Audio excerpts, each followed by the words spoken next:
여기 성심당 빵이 있습니다. 이 빵의 특징은 뭘까요? 맛있다? 줄을 서야 살 수 있다? 모두 맞습니다.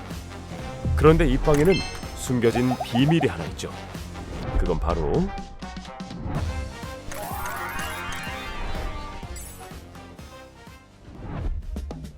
바로 성심당 빵이 고향사랑 기부제의 답례품이라는 겁니다.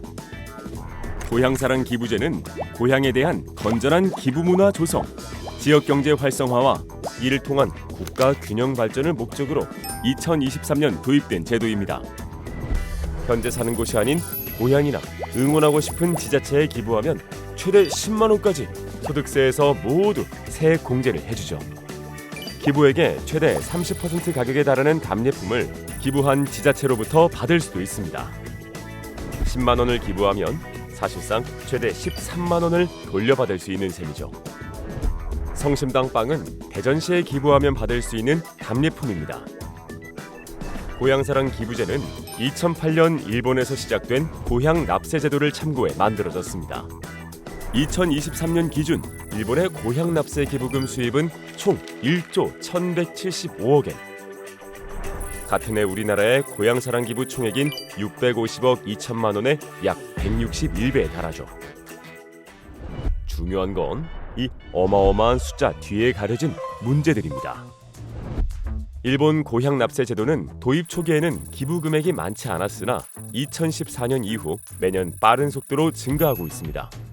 이토록 폭발적인 성장을 이끈 건 지자체가 제공하는 답례품과 이를 쉽게 고를 수 있게 만든 민간 플랫폼 덕분입니다. 그런데 제도가 활성화되자 지자체 간 답례품 경쟁이 과열되기 시작했습니다. 기부자들은 고향 응원이나 지역 문제의 해결보다는 어떤 답례품을 받을 수 있는지에 더 주목하기 시작했죠. 기부 행위는 마치 온라인 쇼핑몰에서 가장 가성비 좋은 상품을 고르는 쇼핑과 유사한 형태로 바뀌었습니다. 그게 왜 문제냐고요? 기부자들의 관심이 기부처가 아닌 답례품으로 쏠리면서 양극화 현상이 나타났기 때문입니다. 고급 해산물이나 유명 농축산물 같은 인기 답례품을 제공하는 지역에 기부금이 집중됐고 매력적인 답례품이 없는 지역은 기부금 모집 경쟁에서 소외됐습니다. 지방 간 재정 불균형은 오히려 심화했죠. 답례품을 기준으로 한 기부 불균형이 발생한 겁니다. 그렇다면 우리는 어떨까요? 2023년 고향사랑 기부제 시행 첫 해의 데이터는 매우 흥미롭습니다. 전체 기부 건수 중 83.8%가 정확히 10만 원을 기부했습니다. 기부자 대부분이 세액 공제를 100% 받을 수 있는 최대 금액에 딱 맞춰 돈을 내고 3만 원 상당의 답례품을 받아간 거죠. 우리나라의 기부자들 역시 건전한 기부 문화라는 명분 못지않게 경제적 혜택을 매우 중요한 동기로 삼고 있다는 겁니다. 성심당 상품권이나 제주 감귤, 논산 딸기, 속초 만석 닭강정처럼 인기 답례품을 향한 기부 쏠림 현상이 나타나는 것도 고향사랑 기부제의 답례품 쇼핑화 현상을 잘 보여줍니다.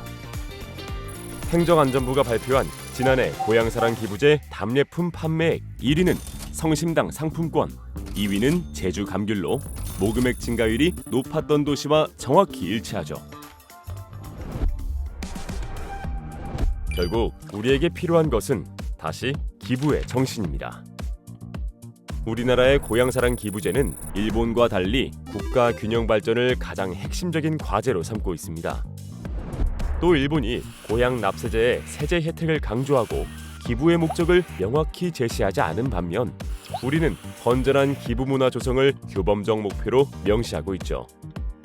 일본은 세금 환급에 따른 재정 부담을 주로 기부자 거주 지자체가 지는데 우리나라는 주로 중앙정부가 진다는 차이도 있습니다. 즉, 우리나라가 시행 중인 고향사랑 기부제는 기부를 중심축으로 중앙과 지방 사이의 수직적 형평성을 높이는 데 방점을 찍고 있다는 겁니다. 결국 중요한 것은 지역을 향한 관심과 지역 문제 해결을 위한 공감대를 형성하는 일입니다. 진정한 기부란 보상을 얻기 위한 거래가 아니라 타인을 위해 자신의 것을 기꺼이 나누고 희생하는 일이니까요.